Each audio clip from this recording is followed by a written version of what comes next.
UP और उत्तराखंड की खबरों के लिए एबीपी गंगा को सब्सक्राइब करें और बेल आइकन दबाएं। सबसे बड़ी खबर इस वक्त हम आपको दे रहे हैं हाथरस कांड से जुड़ी हुई। ऑनर किलिंग एंगल से भी एसआईटी जांच करेगी। रेप थ्योरी खारिज होने के बाद ऑनर किलिंग एंगल से जांच की जाएगी एसआईटी के द्वारा। यह बड़ी खबर। ऑनर किलिंग एंगल से भी जांच की जाएगी।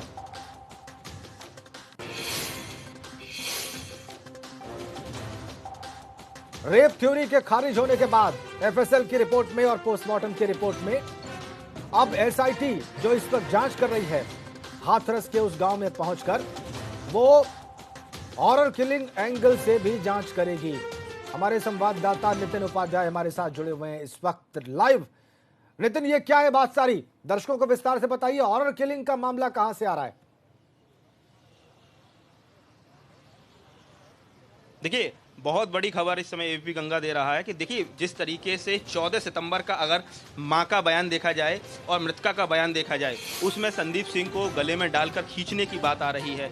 लेकिन उसके बाद जिस तरह से गांव के अलग अलग लोगों से एसआईटी पूछताछ कर रही है, जब ये घटना घटी है उसके बाद जो लोग गांव के लोग वहां मौके पर पहुंचे, बाजरे के खेत में पहुंचे और अलग अलग जो चश्मदीद हैं उनसे लगातार एसआईटी पूछताछ कर रही है। और हमें उच्च पदस्थ सूत्रों के हवाले से खबर मिली है कि पहले दिन से ही प्रशासन को इसमें ओनर किलिंग का अंदेशा है। चूंकि मेडिकल रिपोर्ट में गैंगरेप की पुष्टि नहीं हुई है, एफएसएल रिपोर्ट में गैंगरेप की पुष्टि नहीं हुई है, इसके साथ ही जो पीएम रिपोर्ट है उसमें भी पुष्टि नहीं हुई और चोट के निशान बार बार गला दबाने की बात आ रही है। तो कई सारी चीजें हैं जो गांव के लोग दबी जुबान कैमरे पर बोलने को तैयार नहीं है, लेकिन लड़का और लड़की के बीच के जो संबंध हैं उसको लेकर अनऑफिशियल तरीके से कई सारी बातें कर रहे हैं। तो ऐसे एसआईटी की जांच इस दिशा में भी आगे बढ़ रही है। बड़ी खबर है ये। और इसको लेकर चूंकि जिस तरीके से कल ADG law and order Prashant Kumar का अगर स्टेटमेंट पर अगर गौर किया जाए तो उन्होंने कहा है कि जिस तरीके से इस पूरे प्रकरण में जातीय तनाव बढ़ाने की कोशिश की गई है, तो हम ऐसे लोगों तक पहुंचने की कोशिश कर रहे हैं जो लोग इस छोटी सी घटना को बड़े स्तर पर तूल देने की कोशिश की और पूरे देश में जिस तरह से भावनात्मक ज्वार खड़ा हो गया। तो कुल मिला के कहा जाए ओनर किलिंग पर एसआईटी गंभीरता से आगे बढ़ रही है। इसके साथ ही जो बड़ी दूसरी खबर है, एक एंगल ये है कि संदीप सिंह जो हत्या आरोपी है, मुख्य आरोपी है, जो पहले दिन जिसका नाम इकबालिया बयान लिया है लड़की ने, उस पर सबसे ज्यादा दारोमदार जांच का है। क्योंकि जिस तरह से थ्योरी निकलकर सामने आ रही है, बाकी 3 लोग परिवार से ही जुड़े लोग हैं और कहा जा रहा है उसमें एक आरोपी उस दिन फैक्ट्री में काम कर रहा था। तो कहीं ये नहीं है कि पुरानी रंजिश, जिस तरह से जो मृतका है उसके दादा को एक बार घायल कर दिया गया था, उसकी कुछ महीने पहले मौत भी हुई है। तो कहीं ना कहीं इस थ्योरी पर भी पुलिस आगे बढ़ रही है कि कहीं ओनर किलिंग का मामला तो नहीं है, क्योंकि इस तरह से देखा गया है कि संजीली प्रकरण आगरा में हुआ, उस पर भी दलित राजनीति हावी रही। इसके साथ ही आपकी बदायूं प्रकरण रहा, उसका भी कुछ और थ्योरी रही। तो कुल मिला के कहा जाए कि इसको जिस तरह से एक दलित आइडेंटिटी की कोशिश देने की कोशिश रही और जातीय तनाव बढ़ाने की कोशिश रही, अब पुलिस उस पर आगे बढ़ रही है। एसआईटी की टीम इस समय गांव में मौजूद है और एक एक चीजों को कलेक्ट कर रही है। इसके साथ ही एसआईटी इस पर भी आगे बढ़ रही है कि इस पूरे प्रकरण में किस तरह से जो पुलिस प्रशासन ने इसमें कहीं ना कहीं लापरवाही बरती। अगर पहले दिन ही प्रॉपर मेडिकल करा लिया जाता और अगर आरोप भी नहीं लगे तो उसके बावजूद भी अगर जिस तरह से उसका अगर उसके प्राइवेट पार्ट का मेडिकल हो जाता तो बहुत सारी चीजें स्पष्ट हो जाती। अखिलेश यादव ने इसको लेकर ट्वीट किया और कहा है कि 8 दिन तक क्यों इंतजार करती रही हाथरस पुलिस। तो कई सारी चीजें हैं। एसआईटी इस बात पर भी पूरी तरह से एक रिपोर्ट सौंपने वाली है मुख्यमंत्री को कि इस पूरे प्रकरण में अधिकारियों का क्या रोल रहा है। जिस तरह से कल हमें खबर मिली है कि एडीजी जोन अजय आनंद जो पिछले 3.5 साल से अखिलेश सरकार के वक्त से पूरा जोन संभाले हुए हैं और उन्होंने बहुत ही अनप्रोफेशनली तरीके से इस घटना को हैंडल किया है। एक बड़े अधिकारी होने के नाते उनको यहाँ रहना चाहिए था, कैंप करना चाहिए था और हर घटना के तह तक जाना चाहिए था। दूसरी तरफ बीएसएफ से डेपुटेशन पर यहाँ आए हैं आईजी रेंज अलीगढ़ पीयूष मोडिया भी पूरी तरह से अनप्रोफेशनल नजर आए और उसकी वजह से सरकार की किरकिरी हुई है। और कल जिस तरीके से एडिशनल चीफ सेक्रेटरी सूचना अवनीश अवस्थी को भी कल उनको सूचना विभाग से दायित्व से उनको मुक्त कर दिया गया है। तो सरकार की 3.5 साल में पहली बार ऐसी किरकिरी हुई है कि विपक्षी दलों ने पूरी तरह से चौतरफा हमला बोला है और सारे दल सड़कों पर उतर आए हैं। जो नेता अभी तक केवल ट्वीट करते करके ही सरकार पर निशाना साधते थे, अब वो पूरी तरह से फ्रंट पर है। बाई इलेक्शन इस समय सिर पर है, तो ऐसे में राजनीति इस समय बहुत चरम पर है। नितिन, अब सवाल ये है, आप कह रहे हैं कि एसआईटी हॉरर किलिंग के एंगल से भी जांच कर रही है और ये गांव के लोग जो दबी जबान से बात कर रहे हैं, वो जो लोग कैमरा पर कुछ कहने को तैयार नहीं है, रिकॉर्ड बनाने को तैयार नहीं है, उनके बयान को आधार बनाकर एसआईटी इस एंगल से जांच कर रही है, लेकिन क्या कोई प्रमाण उसके हाथ में लगा है इस तरह की बात का? और ये सारी थ्योरी अगर आगे भी बढ़ती है तो क्या हो सकता है इस मामले में?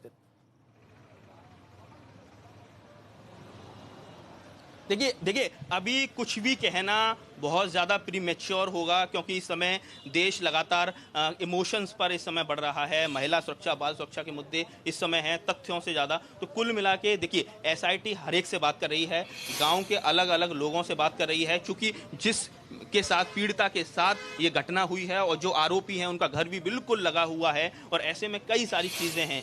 गांव के लोगों के और लड़के लड़की के पीछे पुराने क्या संबंध रहे हैं, इस पर भी पूरी तरह से तस्दीक की जाएगी। और बहुत फूंक फूंक कर कदम रख रही है गृह सचिव भगवान स्वरूप, डीआईजी चंद्र प्रकाश और जो कमांडेंट आगरा हैं 15वीं वाहिनी बटालियन पीएसी की पूनम, वो लगातार हैं, हर सोसाइटी के इसमें कहा जाए मेंबर हैं। तो कुल मिला के पूरी फेयर इन्वेस्टिगेशन होनी है, डिटेल्ड इन्वेस्टिगेशन होनी है, और मुकम्मल कहा जाए इस पूरे मामले में एक मुकम्मल रिपोर्ट तैयार होगी जो मुख्यमंत्री को सुपुर्द की जाएगी। क्योंकि इस पूरे घटना के बाद लगातार देखने को मिल रहा है कि जो दलित समाज है उसमें जबरदस्त आक्रोश है। आज आगरा के वाल्मीकि समुदाय ने ऐलान किया है कि हम सफाई 8 दिन तक कार्य बहिष्कार करेंगे। मुरादाबाद, मथुरा और उत्तर प्रदेश के जगह जगह से देखने को मिल रहा है कि जो वाल्मीकि समाज है, जो दलित वर्ग से लोग आते हैं, उन लोगों में जबरदस्त आक्रोश है। और ऐसे में अगर समाज में वैमनस्यता पनप रही है और रेप की थ्योरी भी खारिज हो रही है, तो स्वस्थ और बिल्कुल समृद्ध समाज के लिए ये बहुत बड़ा समाज आगे अगर देखा जाए भविष्य में इसके गलत प्रोस एंड कॉन्स रहने वाले हैं। तो कुल मिला के ये चीज़ों को बहुत मुकम्मल तरीके से सरकार आगे बढ़ रही है। बिल्कुल फेयर इन्वेस्टिगेशन होगी, क्योंकि 3 रिपोर्ट जो बिल्कुल साइंटिफिक रिपोर्ट होती है उसके आधार पर ये गैंगरेप की खारिज हुई है। तो ऐसे में अब 2 थ्योरी हैं। मुख्य आरोपी संदीप सिंह पर पूरा दारोमदार है, ये क्या घटना हुई, क्या उसने ऐसा तो नहीं रेप में असफल रहने पर गला दबा दिया हो, बाद में वो उसकी मौत हो गई, कहीं ऐसे तरह से जख्म हुआ, कोई जीभ काटने की थ्योरी है। वो भी ये समझ में आता है कि अगर किसी का गला दबाया जाएगा तो जीभ आपकी जख्मी जरूर होगी। लेकिन जिस तरह से रीढ़ की हड्डी की बात हुई, जीभ काटने की बात हुई, इन चीजों को बढ़ा चढ़ाकर पेश किया गया। ये सारे सवाल भी इस समय पूरी तरह से इन्वेस्टिगेशन के पार्ट हैं। वहीं दूसरी तरफ ओनर किलिंग का मुद्दा भी, पुलिस इस पर भी आगे बढ़ रही है। आपने आज जो नई बात बताई नितिन, वो ये कि ऑनर किलिंग के एंगल से भी एसआईटी जांच करेगी। ये बड़ी बात है, ये बड़ी अपडेट आप दे रहे हैं। शैलेश अरोड़ा हमारे साथ जुड़े हुए हैं लखनऊ से, हमारे सहयोगी। शैलेश शाह, चूंकि एसआईटी के पास एफएसएल की रिपोर्ट आ चुकी है, पोस्टमार्टम की रिपोर्ट आ चुकी है, और नितिन बता रहे हैं कि उस रिपोर्ट के आधार पर एसआईटी ने रेप की थ्योरी को खारिज कर दिया है और दूसरे जो एंगल्स है उस पर जांच कर रही है। एसआईटी हॉरर किलिंग के एंगल से भी जांच कर रही है, शायद जिस पर अभी तक चर्चा भी नहीं हुई है इस प्रकरण में। अब ये नया एंगल आने के बाद ये मामला कैसे आगे बढ़ेगा, और जाहिर सी बात है अगर इस एंगल से जांच होगी तो इस पर विपक्ष भी सक्रिय होगा।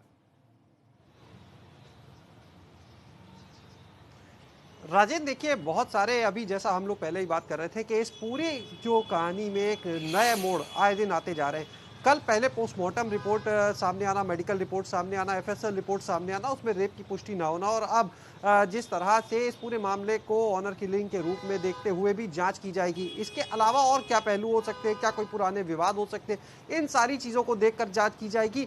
निश्चित रूप से विपक्ष के लिए ये भी एक सवाल होगा। विपक्ष एक चीज़ को ज़रूर अभी भी लगातार मुद्दा बना रहा है कि ये चीज़ें हैं, लेकिन आखिर ऐसा क्या हुआ कि रातों रात अंतिम संस्कार करना पड़ जाता है।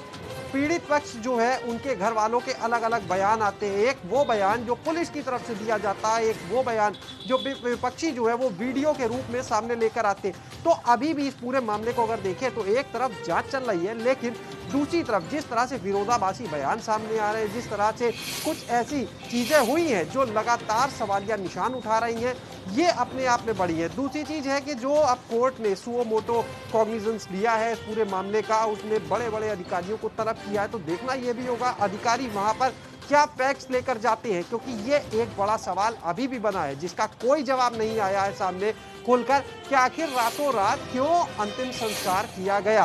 अगर बॉडी जो थी वो खराब हो रही थी तो उसको भी शैलेश, ये बात बिल्कुल ठीक है, जा सकता है बहुत सारे माध्यम है। बिल्कुल शैलेश, ये बात बिल्कुल ठीक कही आपने कि किलिंग की थ्योरी या एसआईटी की इन्वेस्टिगेशन हमले की कुछ भी हो, लेकिन इस बात का जवाब तो बहुत मुश्किल है कि रात को, आधी रात को इस तरह से पुलिस ने अंतिम संस्कार क्यों किया परिवार के विरोध के बाद। इसका जवाब तो बहुत मुश्किल लगता है। अविनाश, दिल्ली से क्या रिपोर्ट है आपके पास? राजेंद्र, जो सवाल आपने किया है कि आखिर क्या जरूरत थी कि पीड़िता के शव का अंतिम संस्कार रात के अंधेरे में किया गया, इसी को लेकर सुप्रीम कोर्ट में भी तमाम तरीके की याचिकाएं लगाई गई है। एक सामाजिक कार्यकर्ता ने याचिका लगाई जिसमें उसने इसी प्रश्न को उठाया है कि उत्तर प्रदेश की जो पुलिसिया कार्रवाई है वो यहीं से सवालों को घेरे में आती है कि आखिर क्या जरूरत पड़ी है कि देर रात को पीड़िता के परिवार को शव न देकर के पुलिस ने खुद अंतिम संस्कार किया। इसके साथ साथ अगर बात करें तो कल सुप्रीम कोर्ट की 42 महिला अधिवक्ताओं ने भी चीफ जस्टिस ऑफ इंडिया को खत लिखा है और तुरंत इस मामले में हस्तक्षेप करने की मांग की है, क्योंकि उत्तर प्रदेश की जो पुलिसिया कार्रवाई है वो भी निशाने पर है। और इसके साथ साथ अगर बात करें तो प्रियंका गांधी और राहुल गांधी भी लगातार यही प्रश्न उठा रहे हैं कि आखिर पीड़िता के शव को उसके परिवार को क्यों नहीं सौंपा गया, क्यों पीड़िता के पिता को डीएम आखिर धमका रहे हैं और पीड़िता के पिता पर दबाव आखिर क्यों बनाया जा रहा है। तो ये तमाम सारे सवाल हैं जिसका जवाब उत्तर प्रदेश पुलिस को, हाथरस के डीएम को और इसके साथ साथ अगर बात करें तो हाथरस के एसपी को देना होगा। वहीं प्रियंका गांधी ने साफ निर्देश दिए हैं कि कोई भी किसी भी स्थिति में दबाव का जो स्वर है उसको नहीं दबने देना है और इसके साथ साथ जो पीड़िता के पक्ष में एक आवाज उठी है इसको लगातार उठाते रहना। अपने तमाम सारे उत्तर प्रदेश के कार्यकर्ताओं को यह संदेश दिया है कि जहां पर भी है वो वहां से वो विरोध करे और वहां से एक विरोधात्मक प्रतीक जो है वो वहां पे रखें, क्योंकि जिस प्रकार से पीड़िता का अंतिम संस्कार किया गया इसी को लेकर पूरे देश भर में रोष है। ठीक है अविनाश, मतलब ये कि सड़क पर विपक्ष जो कर रहा है उससे इतर कोर्ट्स में महिला वकील भी सक्रिय हैं सुप्रीम कोर्ट में। ये एक बहुत ही महत्वपूर्ण डेवलपमेंट हुआ है। आप सभी का बहुत धन्यवाद नितिन, शैलेश और अविनाश, हाथरस, लखनऊ और दिल्ली से रिपोर्ट करने के लिए। तो ताजा अपडेट एबीपी गंगा आपको इस मामले से जुड़ी ये दे रहा है कि एसआईटी जो जांच कर रही है गवर्नमेंट द्वारा गठित, वो हॉरर किलिंग मामले के एंगल से भी जांच कर रही है।